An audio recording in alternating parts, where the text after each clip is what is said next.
बिस्मिल्लाहिर्रहमानिर्रहीम अस्सलाम वालेकुम। मैं मोहम्मद नवाज शरीफ एक नवी वीडियो ਨਾਲ ਤੁਸੀਂ ਖਿਦਮਤ 'ਚ ਹਾਜ਼ਰ ਹੋਇਆ ਜੀ ਜਨਾਬ। ਤੇ ਤੁਸੀਂ ਤਖਣੇ ਵੇ ਹਮਾਰਾ YouTube channel village lifestyle secret ਜਨਾਬ। ਅੱਜ ਅਸਾਂ ਆਏ ਆ ਜੀ ਮੁੰਡਾ ਕਰੀਮ ਦਰਬਾਰ ਪਰ ਜੀ ਅੱਪਰ ਅਸਾਂ ਗਸਨੇ ਆ ਜੀ ਦੁਆ ਵੀ ਮੰਗਣੇ ਆ ਤੇ ਜਨਾਬ ਇਹ ਭਾਈ ਯਾਰ 10 ਵਿੱਚ ਪੜਨੇ ਤਲਾਵਤ ਵੀ ਕਰ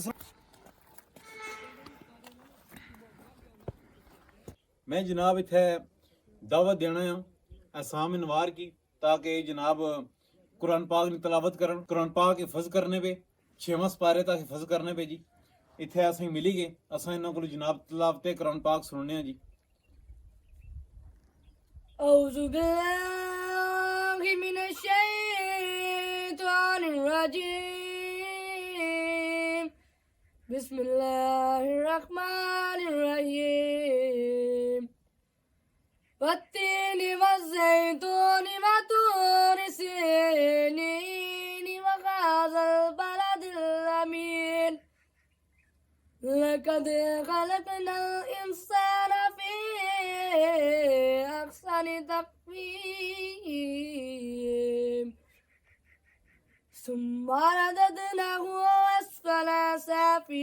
سافلين إلا الذين آمنوا وعملوا الصالحات فلهم أجر غير ممنون فما يكذبك بعد بالدين أليس الله بأحكم الحاكمين صدق الله العظيم। माशाअल्लाह जी इन्ना बड़ी अच्छी तलावत की जनाब। ये मुंडा करीम ज़ियारत है जी इत्थे जनाब जेड़े बच्चे मिट्टी खाने जी